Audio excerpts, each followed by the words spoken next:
All right, Rabbi, good morning. Good morning. Let us begin by thanking all of our sponsors for this morning share. To thank our Talmud Torah sponsors for the month of Kislev, Abba Alinu Latova, Allison and Adam Steinmetz, in memory of Adam's grandfather, Rabbi Sheldon Steinmetz, Harav Shlomo Tzvi, Ruvain ben Shimon, Zichron Livracha, in honor that his neshama should have an aliyah. He should be a Melit Yosher for his children, his grandchildren, and his 34 great-grandchildren. Incredible. Sammy and Malka Esterson, in memory of their parents, Ludwig Stiefel, Yitzchok Leib ben Aaron HaKohen, Sarah Rachel Bas Baruch Avram, Hinda Bas Henech Ephraim, and in memory of their family friend, Staff Sergeant Naftali Yonah Gordon, Hashem Yikom Damo, who fell in battle in Gaza on Erev Chanukah 2023.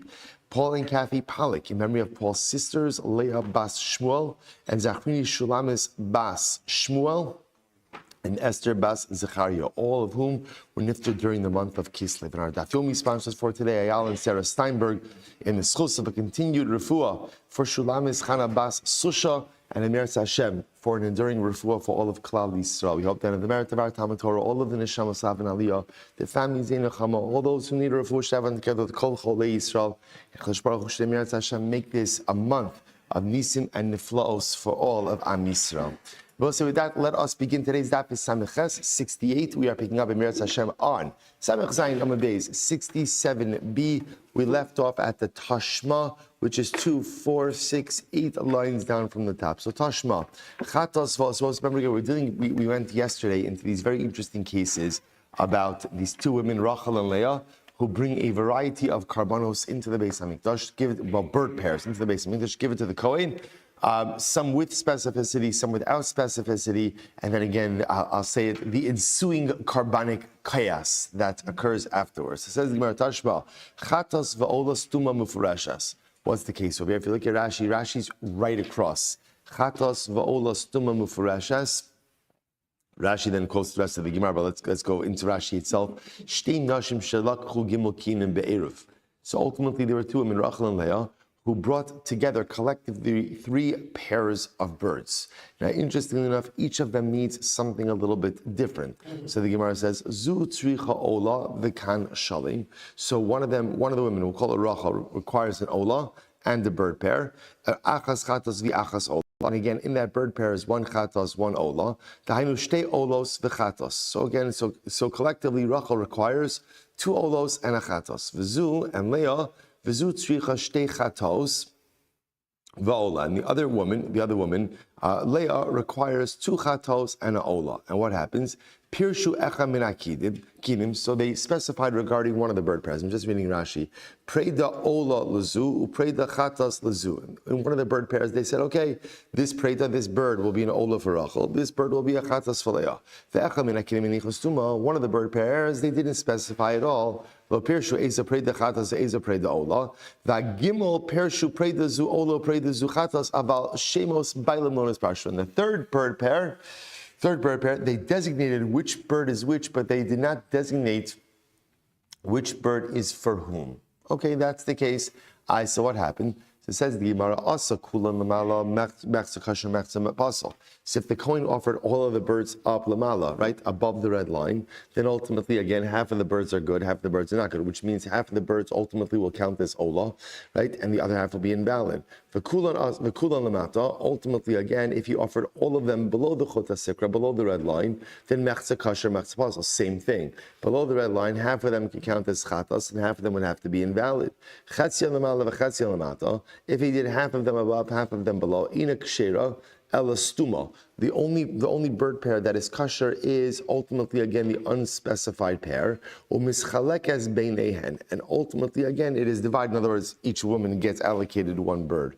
Ve'ilu mifurashin lo, but yet again the delineated pair does not count. Now, Bosin, I remember again, what's the backdrop to all of this? The backdrop to all of this is the statement of Rabbi Yoshua. Remember again, this is Rabbi Yoshua from our Mishnah, who disagreed with Rabbi Eliezer. Rabbi Yoshua was of the understanding, the Gemara said, that when you go ahead and you take an olas ha'of, right, and you go ahead and essentially you treat it in every way like a chatas ha'of, which means you're shechting one siman, or I should say, you're sprinkling it below the red line. Procedurally, you're doing everything like a chatos. What happens? What happens? The moment you cut that first siman, the moment you do malika on that first siman, it has transformed into a chatos. This was the groundbreaking chiddush of Rabbi Yoshua. So that's the backdrop to all this. The Gemara says, I don't understand. Va'amai nihi nami da'ola karva lamata timshach v'tehavi chatas ha'of. So the Gemara says, in all of these cases, I don't understand. Even if the Kohen did offer up the olos lamata, below the chota circle, below the red line, based on what Rabbi Yoshua taught us, halacha l'maisa, the olos should be transformed into chatas. Granted, it can't count as an olah, but still every single olah that is offered up lamata should be transformed into a chatas. The chitema hadlo Rabbi Yoshua. So maybe you'll say, well, maybe this brayso just simply doesn't reflect the view of this Mishnah, doesn't reflect the view of Rabbi Yoshua. The Gemara says, no, it's not going to work, and I'll tell you why. Mi matzis amar hachi. Can you possibly say this? After all, the Gemara said, look at the rest of it. Tashma ha'isha sha'amra. If a woman said, hare alai kan im ele zachar. This is an interesting case. So a woman said, I hereby commit myself to bringing a kan. Kan means a bird pair. In this case, it's a pair of olos. I hereby commit upon myself to bring a pair of olos if I give birth to a baby boy. Okay, mazel tov. She gives birth. Yalda zachar. So now she gives birth. I remember again, when she gives birth, what's going to end up happening over here? Yalda zachar, mevia shtei kinim. She has to bring two bird pairs. Achas lenidra v'achas lechovasa. So she has to bring two bird pairs. Why two bird pairs? One bird pair ultimately because she made a neder that if I have a boy, I'm going to bring a pair of birds. And ultimately, again, the other for her obligation. What's her obligation? As a yoledes. As a yoledes, what is she obligated to bring? A chatos and an ola. So essentially what this woman ends up bringing really are 3 olos and 1 chatos. 2 bird pairs, but comprised of those 4 birds are 3 olos and 1 chatos. So watch this, same case. Nas on the Kohen. So if once she goes and she goes over to the Kohen, HaKohen tzarech la'asos on shalosh lamala va'achas lamata. So again, obviously, what's the procedure? The procedure is 3 of the birds are to be done above, i.e. olos, and 1 to be done below. Good. Lo asa came. What if the Kohen didn't do this? Elo asa shtayim lamala ubeis lamata. Let's say the Kohen didn't do this. Instead, he went ahead and he did 2 above, 2 above and 2 below, right? V'lo nimlach, and he did not consult her about this. So what's the halacha? Tzricha shetavi od preda achas v'takri vena lemala mimin achas. So assuming ultimately, again, it's all the same type of bird, because remember, again, I will say, when it comes to these bird pairs, you do have a choice as to what type of bird you bring. It's a tar or ben yona. It's a pigeon or a turtle dove. So you do have the opportunity to choose. So assuming it's all the same type of bird, what's the halacha? She has to bring another bird that's offered up as an olah. Umishnei minim, but ultimately, again, if she brought from 2 different bird types, tavi shtaim. Ultimately, again, she has to bring 2 birds. The Gemara says, fine. The Gemara says, Perisha Nidra, but ultimately, again, if she explicitly articulated which birds are which, she was Mefarish her Neder, Tzricha Lahavi Od Gimel Preidin, Mimin Echad. Assuming that it's ultimately, again, the same type of bird, Halach Lamais, she has to bring another 3 birds to make up for her obligations. Umi Beis Mimin, but if it's 2 different types of birds, Tavi Dalas. So this is just all the different variations. Kava Nidra. What if halacha l'maisa kava nidra? She established another. In other words, she specifically, Rashi says over here that kava nidra ultimately again is the case. Lahavi im chovasa sha'amra hare alai kan lavio im chovasi upershasa ve'eni odas ma persha. She articulated, but then she's unsure exactly what she articulated. Top of Samechas 68a. So if it's all one type of bird, she would have to bring another 5 birds in order to satisfy her obligation. But if it's 2 different types of birds, ultimately again, tavi sheish. She would have to bring 6 more birds in order to satisfy all the possible variations. Nasnasan lekohen ve'ini odas man nasna. If she gave it to the kohen, but she's unsure what she gave over. Halach hakohen va'asa. The kohen went and offered up the birds. Ve'ini odea ma'asa. And the kohen himself, so this case is like the perfect storm. She's not sure what she gave him. He's not sure what he did. So the Gemara says, what's the halacha? Tzricha lahavi dalid predin linidra ushtayim lechovasa. She has to bring 4 more birds, ultimately again to satisfy her neder, and 2 more ultimately again to satisfy her obligation. So the Gemara says, v'chatas achas. Ben Azai says, no, beis chatos. Ben Azai says, ultimately, again, 2 chatos. So both say, now understand, the reason why why are all these variations being brought? All of this is being brought as a challenge to Rabbi Yeshua. Because essentially, here's the point to remember. If Rabbi Yeshua is correct, all of these numbers should be less. The makeup karbanos should be less. Why? Because even if you're messing up your ola, it should at least do what? Count as your chatos. That's the underlying question of all this, and that is not happening in any of these cases. In all of these cases, when you mess up your ola and you're offering your palo, it's not counting, which clearly is a question against Rabbi Yeshua. So the Bryce stands up, Rabbi, is actually very interesting. Rabbi Yeshua, this is what people mean when they say this is just a seemingly unrelated statement.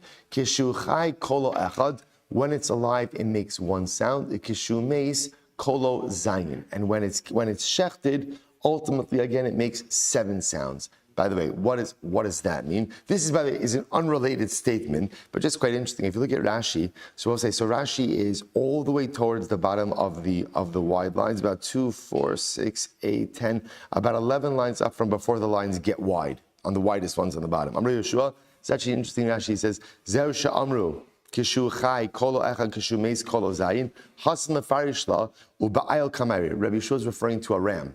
So when a ram is alive, Rashi says kishu chai ein bo ela kol echad. Apparently, rams make one noise. I don't know, whatever, you'll Google it, right? Whatever the ram noise is, right? They make one noise. They I don't know, what do they bark, bleat, whatever, right? Whatever it is. I don't think they bark. Okay, good.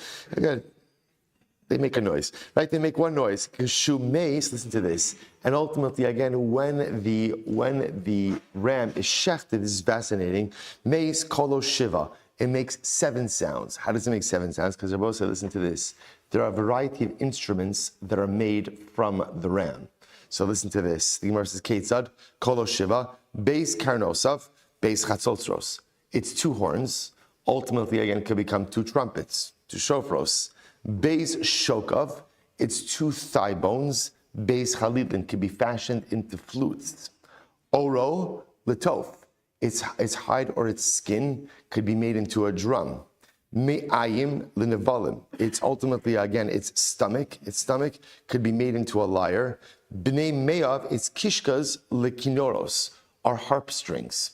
So we'll say, isn't that absolutely incredible? So halacha say again of everything. So again, the ram that made 1 sound when it's alive, ultimately again can make 7 sounds. Ultimately again, when it's dead. Now we'll say, by the way, what does that have to do? What does that have to do with the entire discussion before? And so Rashi goes on. He says,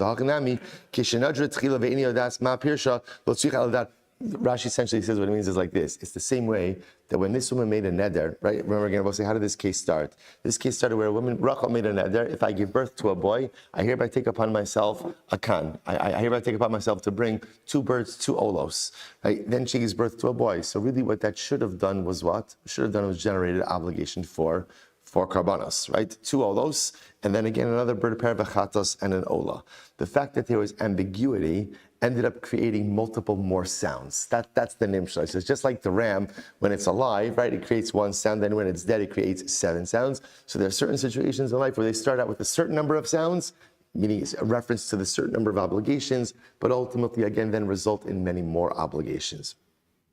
Incredible. So we'll say, so that's the end of that brisa. Now we'll say, I'll just point out over here, two beautiful, incredible lessons that come out of this. So first of all, again, you see in life that when you lack expressivity, right? When you are not explicit in terms of what you want to do and what you want to accomplish, you create so much more work for yourself.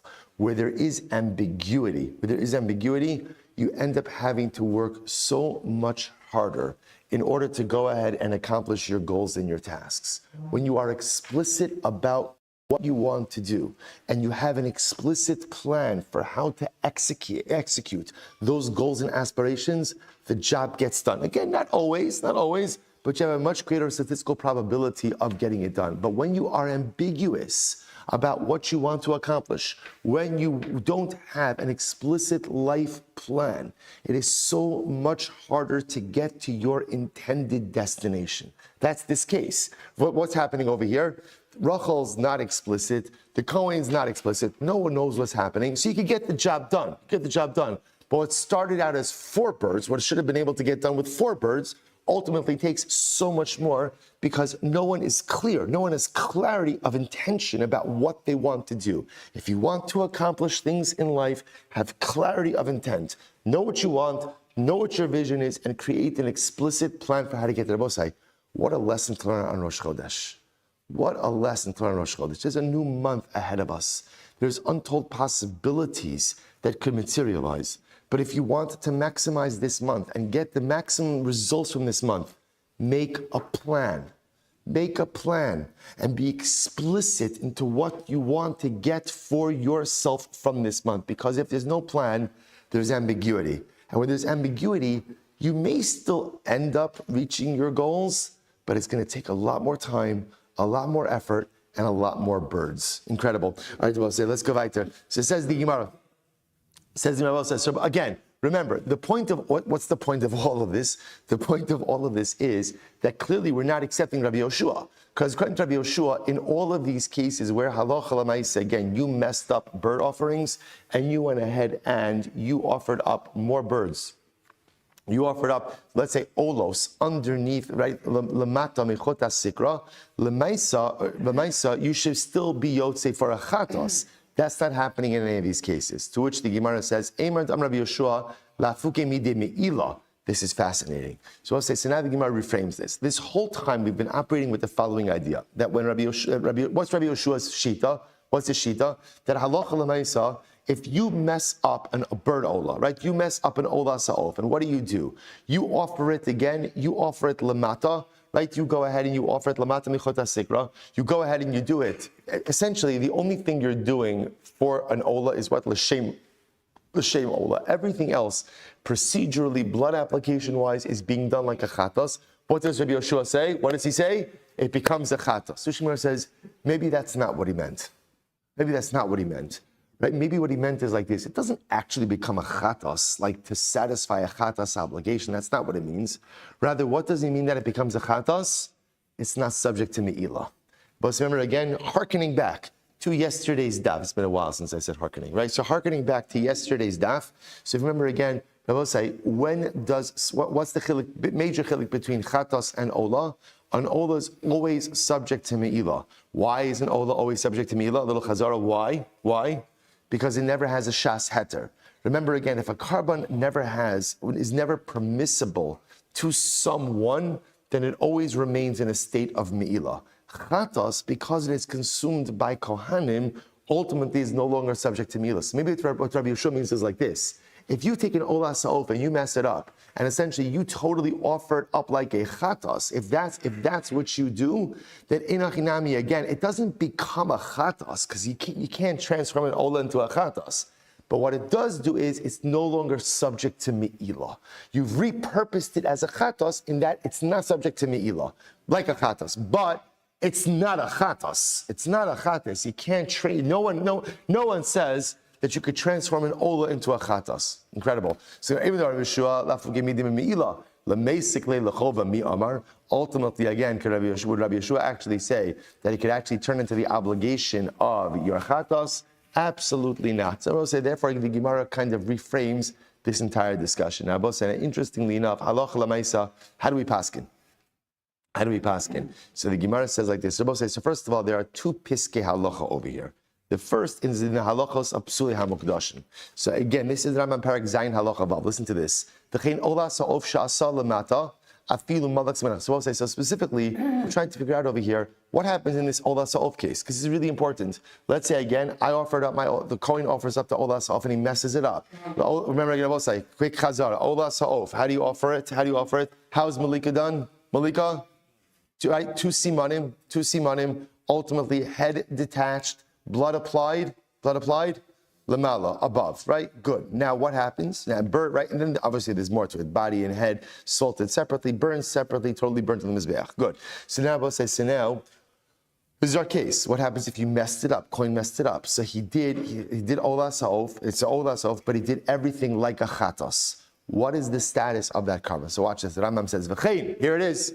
Olas ha'of she'asa lamata. If you took an olas ha'of and you did the entire service lamata, afilu mavak simin echad lamata, v'simin echad lamala, psula.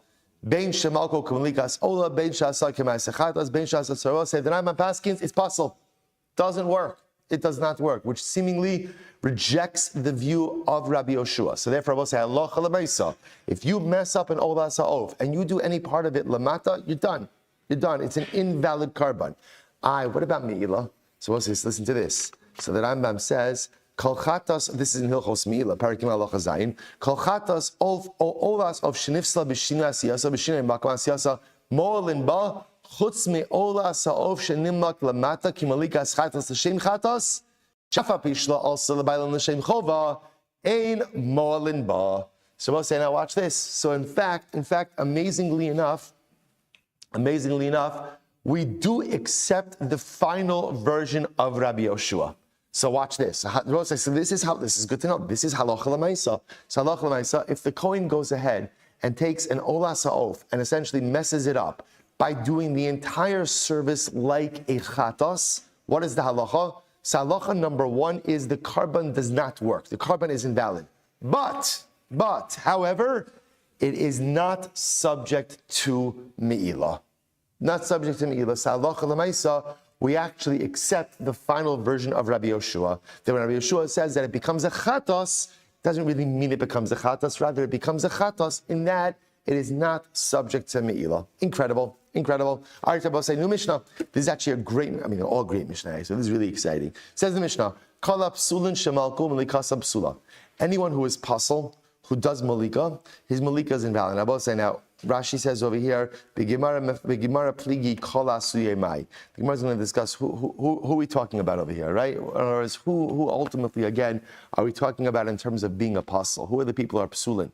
So the Gemara says next, Veinu atame beis habliya. As we said before, halacha l'maisa, and Rabbi says we saw before that whenever you do a malika, ultimately again a malika essentially says that it's no longer a nevela, right? So even if you have a malika that does not work for carbonic purposes, ultimately again malika always works for tumah purposes. So again, so two halachas over here. Number one, if someone who is pasul did malika, so the malika is sacrificially invalid. What the Mishnah seems to be saying is that even with a sacrificially invalid malika, halacha l'maisa, again, the animal, the bird is not an avela. Is not an avela, and therefore halacha l'maisa, ultimately again is, and therefore there's no tumas nevela. Good. Next, so some other cases, really interesting. Malak b'smal, laila. So let's say the Kohen did malika with his left hand, or he did malika at night, or shachat chulin bifnim, v'katshim b'chutz, or he shechted chulin inside of the Beis HaMikdash, or kachim outside of the Beis HaMikdash. So we'll say in all of these cases, and again, we're talking over here exclusively in the world of bird offerings, as we're talking about over here. So what's the halacha? Eina metamis bebeis habliya. So we'll say what we're going to say is, interestingly enough, in all of these cases, these are cases of malika that is sacrificially invalid. But essentially what we are continuing to see is, even in a case where the malika is sacrificially invalid, it still works as a form of shchita, ultimately, again, to prevent the animal from conveying tumas nevela. So in all of these cases, so again, we're going to learn all of this, but you can't do malika with your left hand. You can't do malika at night. You can't shecht chulin on the inside of the Beis HaMikdash, nor can you shecht kachim outside of the Beis HaMikdash. But in all of these cases, if you did malika with any of these bird offerings, halacha l'maisa, the malika is sacrificially invalid, but it will work to prevent the bird from becoming an avela, and therefore conveying tumah. Next, malak b'sakin. What happens if you did malika with a knife? Right, you did malika with a knife. Obviously, malika is not done with a knife. Malika is done with a nail. So you did malika with your knife, or malak chulin bifnim b'katshim b'chutz, or you did malika ultimately again on chulin inside the Beis HaMikdash, or kachim outside of the Beis HaMikdash. So we'll say, or amud beis, or Torin shelo egia zmanon b'nei Yona shavar zmanon. Or ultimately, again, you shechted pigeons that were too young, or turtle doves that were too old. Now Rashi points out over here, by the way, Rabbi say, how do you know? Here's what's interesting. Look at Rashi. Top Rashi, Samech 68b. Rashi says, "Einon Torin shelo egia zmanon u'bnei Yona shavar zmanon einon ru'uyin lekarban v'havalu kimalika schulin." So Rabbi says, obviously, if haloch l'maisa the birds aged out, right, either are too young, too old, then haloch l'maisa again, it's no longer sacrificially valid. It's just like shechita of chulin. Rashi says already, the sanya ba'kol shochtin Torin gidolim v'lo ketanim b'nei Yona ketanim v'lo gidolim. So when it comes to the pigeons, they have to be older and not young. When it comes to the turtle doves, they have to be young and not too old. So here's what's interesting. When it comes to the birds, the Torah doesn't give an explicit age, which is fascinating. So we learn this out. So when are pigeons going to be kosher? Mishias hivu. Apparently, when their feathers become like a golden color. So when the feathers become a golden color, that's ultimately again when they're of the right age. They must have been a yona psulin. And when will turtle doves be possible? When their neck feathers become golden or become yellow, right? Become golden. That's when they age out. Okay, more about that later. Back to the Gemara. Or shiyav shagapa, if a bird has a withered wing. So some type of mum like that, so it has a withered wing, or shenismis eina, or it has a blinded eye. So these are all mumim. Shenikta ragla, or ultimately again that its foot is cut off. In all of these cases, Rabbi say, even if you did malika, what's the halacha? Metame bebeis habliya. The bird is still considered to be a nevela and therefore conveys tumah. Now again, also we keep seeing this again. Birds convey tumah in a different kind of way than animals, right? An animal nevela, an animal carcass conveys tumah how? Maga masa, touching it, carrying it. Interestingly enough, a bird nevela only conveys tumah bebeis habliya, when you're swallowing it. Okay, so therefore we'll say here's something very interesting. So up until now, the Mishnah was dealing with cases where even though the carbon itself was invalid, the malika worked ultimately to remove nevela status. In these last cases, the Mishnah is saying that ultimately, again, malika does not work to remove nevela status, and the animal remains a nevela, right? So the Gemara says. So now the Gemara says, how do you know which is which? Zeh klal. Here it is. Kol shepisula bakodesh. So we'll say, so what does this mean? Anything whose invalidation is inside of the Beis HaMikdash, ultimately, again, the malika will work to remove nevela status. Now, what does that mean? Take a look at Rashi. Rashi says, Kol shepisula b'kodesh, that's Rashi in the Mishnah, so we'll say, here's the rule. Anytime a bird is brought to the Beis HaMikdash, and the bird itself is absolutely sacrificially fit, but then something happens procedurally to render the bird invalid, the malika will work to remove nevela status, right? So you hear this again? Anytime the bird comes to the Beis HaMikdash and is sacrificially fit, but then something happened procedurally to invalidate the bird, the malika, although sacrificially invalid, will work to remove nevela status. However, the Gemara says, Lo haya pisula b'kodesh. But if by the time the bird came to the Beis HaMikdash, it was already sacrificially unfit, then ultimately metam beis habliya, then the malika does not work to go ahead and remove its nevela status. Let me just illustrate this with a very simple case, right? And I bring the bird to the Beis HaMikdash, and the bird is missing a wing. So remember again, or I should say its eye is blind. Let's use the case of Mishnah. Its eye is blinded. That bird is already sacrificially unfit. So because it's sacrificially unfit, the malika is meaningless in every way, and therefore again, when that bird dies, it is in a vela and will convey tumah. Contrast that with the case of where the kohen does malika with the left hand. Now apparently we're just introduced to this, but apparently malika with the left hand doesn't work. So let's say again the kohen does malika with the left hand. So we'll say, so what happened over there? That's a procedural flaw. That's a procedural flaw. The bird was absolutely fit for sacrificial service. That was a procedural flaw. In that case, although the malika is sacrificially invalid, the malika will work to go ahead and what? Remove ultimately tumas nevela. Fascinating distinction. Incredible. Says the Rabbi, let's go. So Amarav, So it's really interesting because this, as opposed to the previous sugyas, where we were much more focused on the actual procedures of going ahead and where the carbon was done, this is very interesting because it's actually getting into the actual procedures themselves. How do they get done? So Amar Rav. Rav says like this: small valayla imatam beisabliya. Ultimately, again, if the Kohen is very interesting, if the Kohen goes ahead and does the malika with his left hand, or he does it at night. So we'll say, so by the way, so remember, these are two invalidations by malika. So what's the halacha? In matam beisabliya.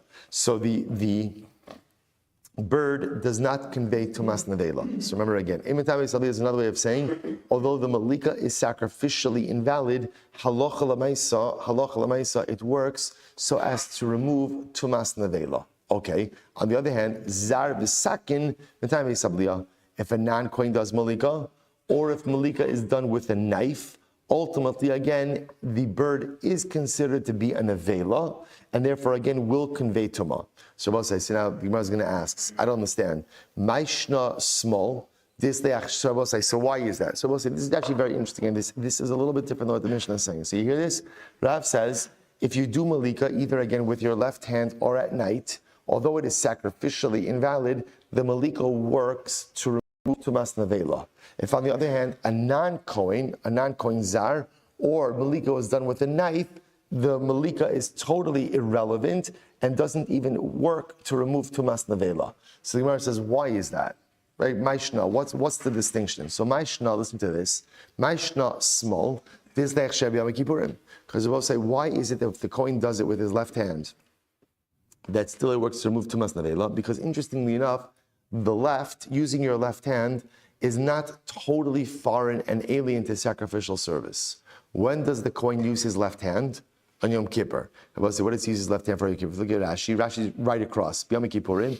Natal as hamachta b'yamino v'yasakaf b'smolo. So supposed to listen to this on Yom Kippur. Remember again, as part of the Ketoras offering, there is a point in time where the Kohen is holding the shovel or the fire pan, with the coals in his right hand, and is holding the ladle, right, with the Ketoras in his left hand.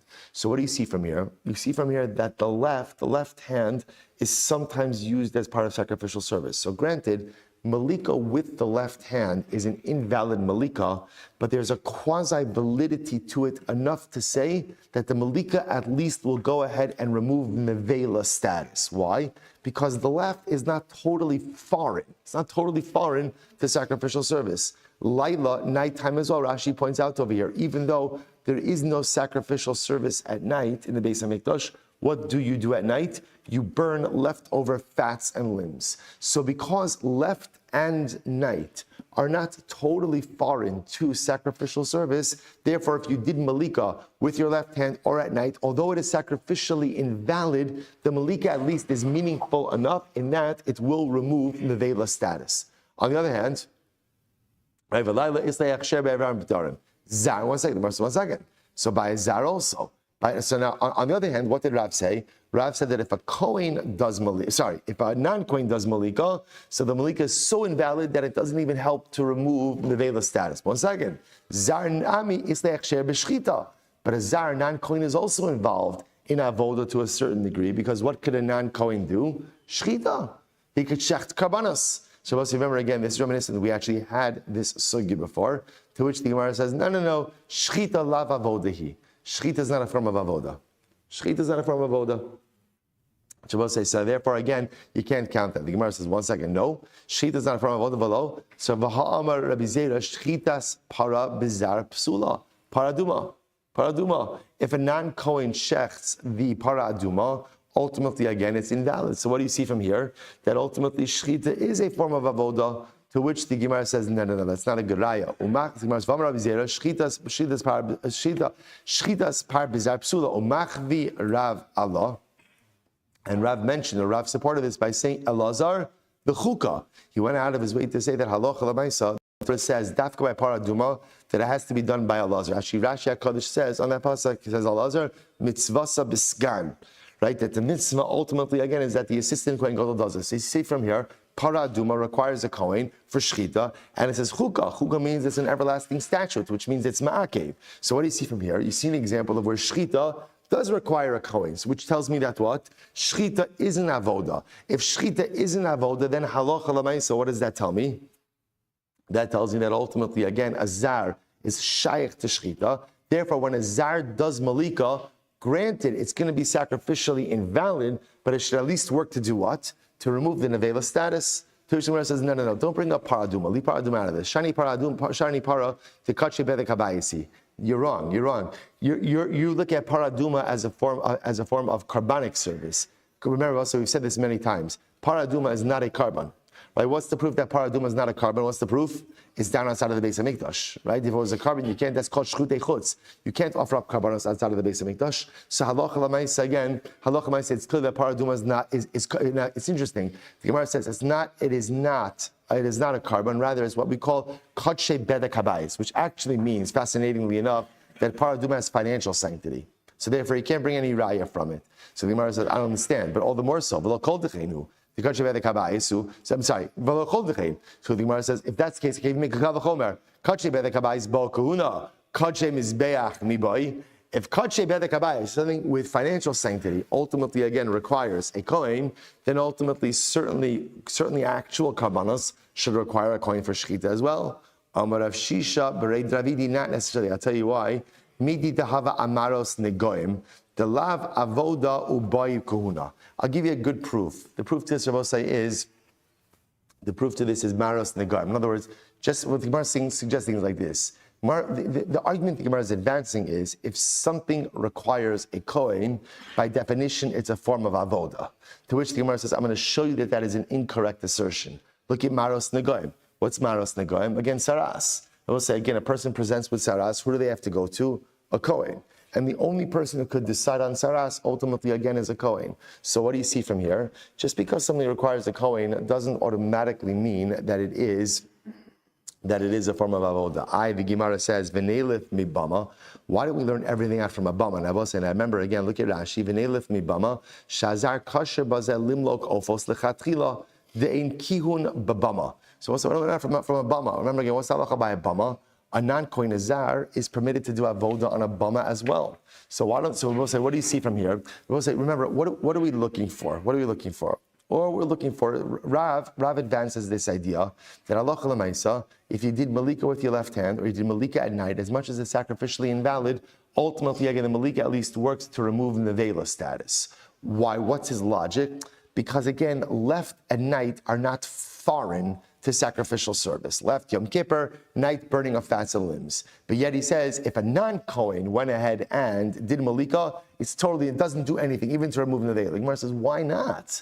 A zar is also not totally alien to avoda. So first of all, again, shchita is ksheira bizarre. So the Gemara rejects that. Shchita is not an avoda. Okay, get rid of that. Fine. To which the Gemara says, what about by a bama? We saw both say, remember again, what's a bama? A bama is a personal carbon. What was the halacha by bamas? Ultimately, again, the halacha by bamas ultimately was that anyone could offer it up. So why not go ahead and learn out from a bama? That's just like a zar could go ahead and do avoda, right? Literally, again, a non-kohen. There's no kohanim by bamas. Anyone could offer karbanos by bamas. So just say like anyone could offer karbanos by bamas. So too again, everyone's going to agree that of course the malika of a zar doesn't work, but it should at least work to say that what? That it removes nevela. To which the Gemara says, mi bama lo yalef. We don't learn anything out from bama. In general, we don't learn out halachas from bama. So we'll say, so again, I'm gonna pause over here because I just want to end off with a little vart from the parsha. But again, that's kind of where we're ending off. Oh, actually, no. Let me just finish up quickly. V'lo, the Gemara says, because we'll just get to Rabbi Yochanan. V'lo, is that true ultimately again that we don't learn out from a bama? V'atanya minayin liyotzei shim ala lo yarad. How do we know that halacha l'maisa if you have a sacrificial limb that was taken outside of the Beis Hamikdash, that's yotzei. Take it out of the Beis Hamikdash. That you're not allowed to put that on the mizbeach. But if you put it on the mizbeach, that you don't take it off. How do we know that? Shari yotzei kasher bebama. Because we'll say again, we learn that from a bama. A bama ultimately is done outside of the Beis Hamikdash, and yet again, if you put it on the mizbeach, you're allowed to go ahead and keep it there. It's an interesting comparison. So too, again, if you have a piece of sacrificial limb that was taken out of the Beis Hamikdash, although you shouldn't put it on the Mizbeach, ultimately, again, if you do, halacha l'maisa, again, you don't have to take it down. So you see, we do learn from Bama, to which the Gemara says, Tana azos Torah sa'ola samichle. That's actually not where we learn it out from. The Gemara learns out from, we actually saw this before, zos Torahs ha'ola. It's an ola. Once it's an ola, what does that teach us? That although if you have an invalid sacrificial part that is not supposed to be put on the mizbeach, but you did anyway, you don't take it down. So bottom line, we don't go ahead and learn from Bama. So we'll say, so bottom line, what we are left with is this position of Rav, right? And Rav halacha l'maisa holds that, again, if you did malika with your left hand at night, although it's sacrificially invalid, ultimately, again, it works to remove nevela status. But if a non-kohen did malika, or if he did it with a knife, that is totally invalid, is not only sacrificially invalid, but also, again, doesn't even count to go ahead and remove tumas nevela. The Gemara question Rav's whole idea ultimately again of zar and kind of left that. In Meretz Hashem in tomorrow's daf, we will continue with the position ultimately again of Rabbi Yochanan. Rabbi Yochanan is going to go ahead and disagree with Rav. I'll just read it to you. Rabbi Yochanan says, Rabbi Yochanan Amar zar ein metame abeis habliya, sakin metame abeis habliya. Rabbi Yochanan disagrees with Rav regarding zar. And Rabbi Yochanan says if a non-kohen does malika, halacha l'maisa, again, it works to remove tumas nevela. However, again, if you did it with a knife, everyone agrees that a knife will not work to remove tumas nevela. So both say, so it turns out that if a zar does malika, machlokes Rav and Rabbi Yochanan, machlokes Rav and Rabbi Yochanan, ultimately again, in terms of the impact of if a zar does malika, everyone agrees that of course it is sacrificially invalid, but does it work to go ahead and remove tumas nevela? That ultimately again is subject to machlokes. So both say 1 minute vart before we have to daven. Remember again, this is the parsha where halacha l'maisa Yaakov Yitzchak Avinu gives brachas to his sons. When Rivka is pregnant, so ultimately again the children are struggling inside of her. She goes to find out what is happening over here. So she is told, there are two different nations in your womb. And interestingly enough, she is told about these two nations, V'rav Ya'avod Tza'ir. V'rav Ya'avod Tza'ir, which means, how do we translate that? The older one will ultimately come to serve the younger one. The older one, Esav, ultimately again will come to serve the young one. She's told two nations, they will not be on equal footing. The older one ultimately again will become subservient to the younger one. Esav will become subservient ultimately to Yaakov. The great tzaddik, Rav Avram Yaakov of Sadigura, who was one of the sons of the Heilige Originer, says something so beautiful. He says, in this phrase is such a mantra for successful living. V'Rav Ya'avod Tza'ir. He says, Rav Ya'avod, work very hard, tza'ir, when you're young. Work very hard when you're young. If you put in the effort when you're young, you will reap the benefits ultimately when you're older. Now you might be thinking to yourself, Shkoyach, Rebbe, where were you 30 years ago? Where were you 30 years ago? Well, here's the beautiful thing. In general, when it comes to youth is not looked at in a linear fashion. Youth is looked at in a daily fashion. When we wake up in the morning, there is a rebirth. Every single morning is a rebirth, which means every single morning is a brand new world. And therefore, when you are reborn each and every day, there is a decision one has to make. How much effort am I going to expend to maximize the day? This is a new unit of life, not a continuation of what was before, something totally new. And alachas kama v'kama, when that new morning also begins on a Rosh Chodesh. And alachas kama v'kama, when that new morning is on a Rosh Chodesh, is on an Erev Shabbos. So much newness, so much haschala. And the Rebbe of Sadigura tells us there's one simple mantra for success in this month. V'Rav Ya'avod Tza'ir. Every single morning when you start the day, make a promise to work hard. And if we make this a month of hard-working mornings, then in Meretz Hashem, there is no telling what we could accomplish. There is no telling the light that we could generate. And there is no telling the nisim and neflaos will be Zochei Meretz Hashem to receive during this holy month of Kislev, a good Shabbos. Same, so yeah, this is the part I didn't get to it, Rav Tzadok, but yes, same thing. All right, Chevron on Zoom. Oh, sorry, this is loud. Have a good Shabbos, everyone. Good Shabbos, a good Chodesh, Chodesh Tov.